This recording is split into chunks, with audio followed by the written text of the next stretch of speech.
Olá, pessoal. Boa tarde. Tudo bem com você? Olá, pessoal. Boa tarde. Tudo bem com vocês? Bom, hoje nós vamos dar continuidade, né, na disciplina de administração e enfermagem.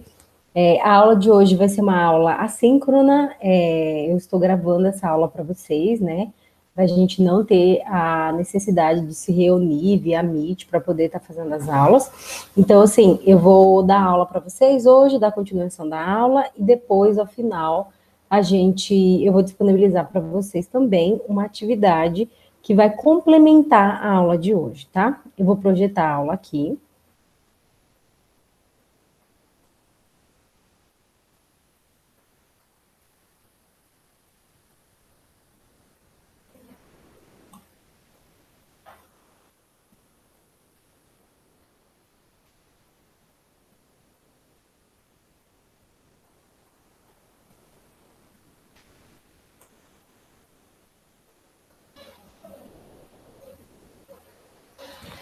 Bom, a aula de hoje nós vamos falar um pouquinho sobre administração de conflitos e tomada de decisão. A professora sou eu, né, a professora Rosiane Patrícia Silva Rocha. Bom, primeiro a gente tem que saber o que é um conflito, né? Quando a gente fala de tomada de decisões, quando a gente fala de eh, resolver conflitos, antes a gente tem que saber o que é um conflito.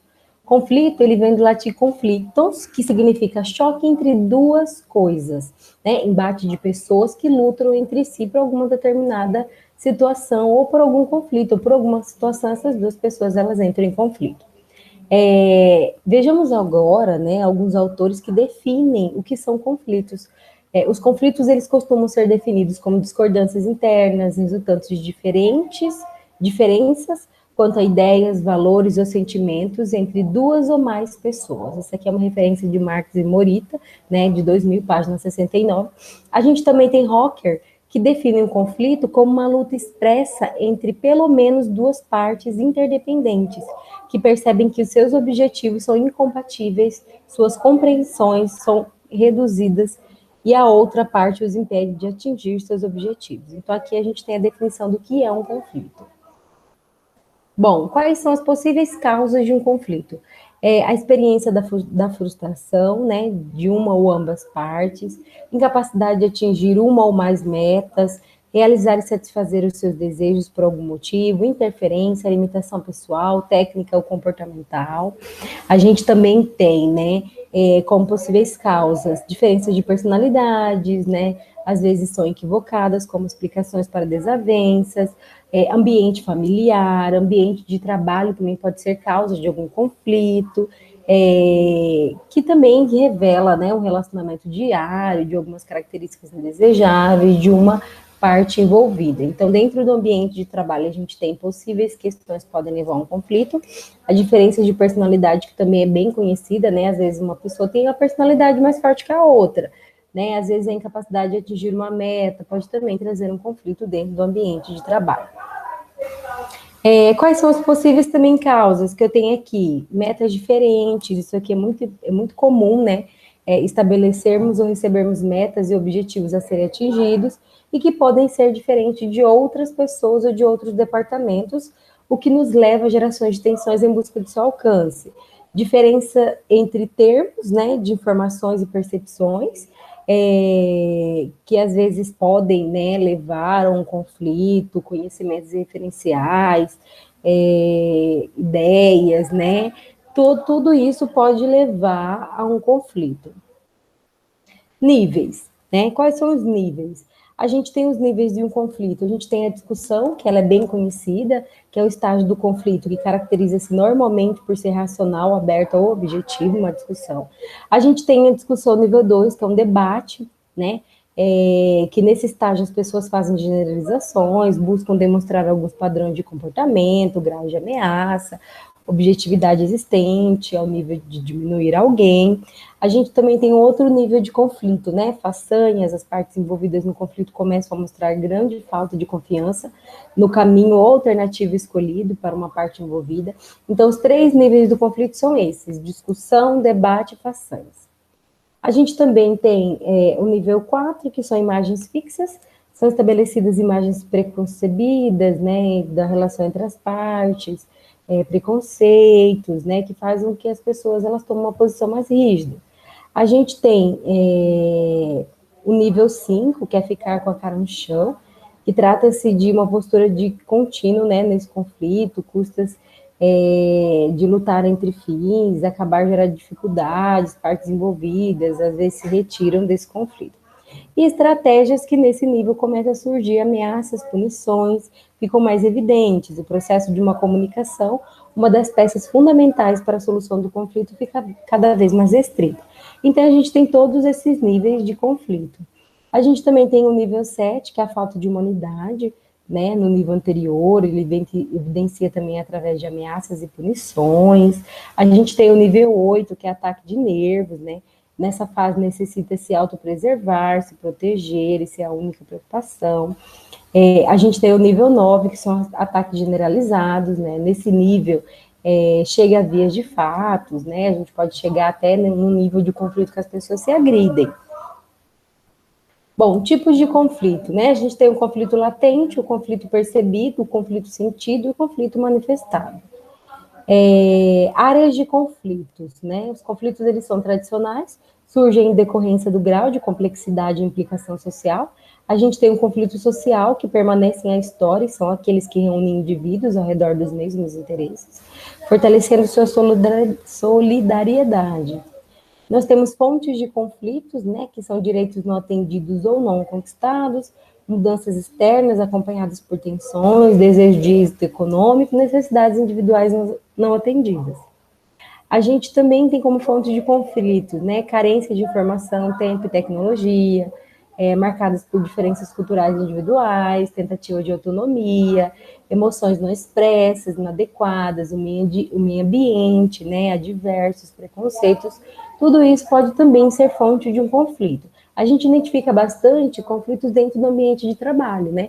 Às vezes por divergência de ideias, divergência de saberes, então pode levar a um conflito. Esse conflito pode ouvir atrito, né? Esse atrito também pode levar a brigas e tudo mais. Sentimentos negativos. Bom, consequências do conflito, né? Nós temos aspectos negativos no conflito, são sentimentos ambíguos, como eu falei para vocês, a pessoa que ela causa um conflito, ela está no meio de um conflito, ela fica numa situação hostil, perde a comunicação, há desperdício de energia, né? A pessoa fica triste, vamos ver o que mais. Um conflito ele não é legal, pessoal. Como aspecto positivo no conflito, pode fazer com que ambas as partes tomem um momento de reflexão e análise do que aconteceu. Pode até também gerar energia para resolver a situação, porque muitas das vezes, dentro do ambiente de trabalho, causa algum conflito por algum aspecto do trabalho mesmo, né? Então, às vezes o conflito ele pode ser benéfico, né? Gera ali um movimento de ação para melhora, né? Para melhorar o ambiente de trabalho. Então, a gente tem esses dois aspectos, os aspectos negativos de um conflito e os aspectos positivos de um conflito. Bom, gerenciamento dos conflitos, né? Dentro do ambiente de enfermagem. A gente sabe que a enfermagem, ela é uma profissão que ela é cheia de conflitos dentro do ambiente de trabalho. Até porque a gente lida com pessoas doentes, né? Nós lidamos com pessoas que estão sofrendo por um processo de saúde e doença, que é um processo de saúde e doença doloroso, né? A pessoa, ela tá ali em sofrimento, em dor. Então, aquele ambiente de trabalho pode ser um ambiente pesado. Então, o que a gente pode fazer para gerenciar esse conflito, né? O enfrentamento do conflito é a oportunidade para melhorar as interrelações do trabalho e saúde, uma possibilidade para minimizar situações de enfrentamento, seria proporcionar né, maior diálogo através de reuniões de formas informais. O enfermeiro, né, que é o líder da equipe dentro do ambiente de trabalho de enfermagem, para gerenciar os conflitos, ele deve saber lidar em princípio com as próprias emoções e aceitar que, apesar das diferenças, os seres humanos podem conviver de maneira saudável, em harmonia e qualidade. Porque o nosso objetivo dentro do ambiente de trabalho é cuidar do indivíduo que está doente, né? Estratégias que a gente pode utilizar. Então, as estratégias a gente pode utilizar o comprometimento e o compromisso, né, de ambas as partes, envolvidas no conflito, para a solução. A gente também utiliza de evitar, né, o conflito, as partes, elas evitam o conflito, o conflito, tentam conversar, tentam resolver através de uma conversa amigável. A gente tem a estratégia de acomodação e suavização, né, que uma das partes abre mão de suas crenças e permite a vitória da outra parte no meio de um conflito, no meio de uma briga. Competição, que é uma das partes consegue o que quer pela força ou poder, modalidade do tipo de perda e ganha, causa frustração e desejo de vingança. Então, isso aqui são algumas estratégias. A amenização também é uma outra estratégia, que é quando se busca mais a semelhança do que as diferenças, de modo a abrandar ou reduzir o componente emocional presente no conflito, também não leva à resolução do verdadeiro conflito. Outra estratégia é a colaboração, que é o método cooperativo e positivo, solução do conflito de forma conjunta, né, através de um comum acordo, de forma assertiva, para resolver o conflito, pois todas as partes vencem, né? Deve-se deixar as metas originais de lado e trabalhar juntos para estabelecer novas metas comuns. Elementos chaves para negociação, né? Então, toda vez que a gente tiver um conflito dentro do ambiente de trabalho, o enfermeiro, ele tem, até vocês como técnicos de enfermagem, vocês precisam saber negociar aquele conflito para acabar com aquilo, né? Porque aquilo, o conflito, ele pode deixar o ambiente de trabalho tortuoso, né? Um ambiente de trabalho não estável, ruim, né? De estar ali. Pessoal, não reparem muito porque a professora está gripada, tá? Então eu tô falando com vocês aqui, eu tô um pouco ruim. Elementos chaves para a negociação, né? A gente tem a comunicação, que é saber fazer, né? Se entender e saber ouvir, ter uma boa comunicação entre os indivíduos, o relacionamento, ter um bom relacionamento, ser humilde, né? Ter flexibilidade, bons princípios, interesse de uma das partes em querer terminar o conflito, e essas opções, elas têm que estar em comum acordo, né? Para a gente tentar negociar esse conflito. Elementos chaves para a negociação. Então, a gente tem alternativas, que é saber equilibrar os pontos positivos e negativos, e qual é o melhor desfecho, né? Às vezes é melhor a gente postergar a decisão. A legitimidade, ao final de uma negociação, ambas as partes devem sentir que os seus interesses foram tratados com justiça, e o compromisso, que é registrar o que foi acordado. Então, assim, se a gente tem uma briga, né, um conflito dentro do ambiente de trabalho, é bom que o enfermeiro ele consiga solucionar esse problema, e que ambas as partes estejam de acordo para isso não acontecer mais, para o conflito não acontecer mais dentro do ambiente de trabalho. Considerações finais sobre os conflitos. Então, assim, portanto, para gerenciar os conflitos, o enfermeiro ele deve ser gente, né? E para ser um bom gerente, né, ser gerente, a gente tem que retirar o E, que a gente tira o R, né? O R de reativo, a gente tem que ter mais raciocínio, a gente tem que ser retógrafo, a gente tem que ser rei, repórter. Então, assim, realmente o que é ser gente, né? Em todos esses pensamentos quando a gente fala de conflitos. Tomada de decisão. É muito difícil quando a gente precisa tomar ter uma decisão, tomar uma decisão dentro do ambiente de trabalho. O enfermeiro, ele como ele é gestor do trabalho da enfermagem, ele deve conduzir o trabalho da enfermagem, para o enfermeiro é muito difícil tomar uma decisão, mas para o técnico de enfermagem, que também está ali cuidando de alguém doente, tomar uma decisão também é uma situação difícil. Então, a gente tem Marcon, né, 2006, que define a tomada de decisão como tomar decisões qualificadas e bem direcionadas para determinar o sucesso ou insucesso profissional e da organização. Muito tempo do enfermeiro será despendido no exame crítico de problemas em solução e na tomada de decisão. Então, assim, o trabalho da enfermagem está a todo momento tomando decisão sobre alguma coisa. A gente toma decisões para o cuidado de saúde de uma pessoa que está doente. Diretrizes curriculares nacionais, a gente tem a diretriz curricular nacional, que é essa resolução 03 de 2001, que diz o seguinte, que tomar decisões, né, o trabalho dos profissionais de saúde deve estar fundamentado na capacidade de tomar decisões, visando o uso apropriado, eficácia e custo-efetividade da força de trabalho, de medicamentos, de equipamentos, de procedimentos e de práticas. Para este fim, os mesmos devem possuir habilidades para avaliar, sistematizar e decidir a conduta mais apropriada. Aqui a gente tem uma boa relação da teoria e da prática, então a gente tem que estar muito bem ancorado, pessoal, na teoria, para a gente conseguir tomar uma decisão boa na prática, no cuidado daquele paciente. Quando, por exemplo, assim, a gente tem alguma situação, né? Um paciente chega lá na unidade básica de saúde com uma ferida toda necrosada, né? Aí não tem a pomada, né? Não tem uma cobertura adequada para a gente fazer o curativo daquele paciente. Vocês sabem, vai saber tomar uma decisão correta? Aí a gente pode usar a cobertura, né? A papaina, por exemplo, para fazer o debridamento daquela ferida necrosada. Então, por que que eu sei isso? Por que que eu estou tomando essa decisão, né? Junto do enfermeiro, junto do médico. Por que que eu estou fazendo isso? É porque eu estou muito bem ancorado na minha teoria. Então, eu sei o que precisa e eu tomo uma decisão adequada. O processo decisório, né? Decidir é um processo cognitivo, complicado, onde a dúvida a respeito de várias opções precisa culminar em uma escolha que elimine incertezas, né? Decidir significa ir além do momento da escolha da decisão em si. Decidir significa necessariamente escolher entre uma ou mais alternativas ou opções com vista a alcançar o melhor resultado ou um resultado desejado. Que é o que eu falei para vocês. Qualquer paciente que chega para vocês em qualquer unidade de saúde, vocês têm que tomar uma decisão correta sobre o cuidado dele, até porque nós estamos lidando com vidas, né? E vidas de pessoas, né? Pessoas que têm famílias, pessoas que têm filhos e tudo mais. O processo decisório, né? No processo de trabalho, a tomada de decisão é considerada a função que caracteriza o desempenho da gerência.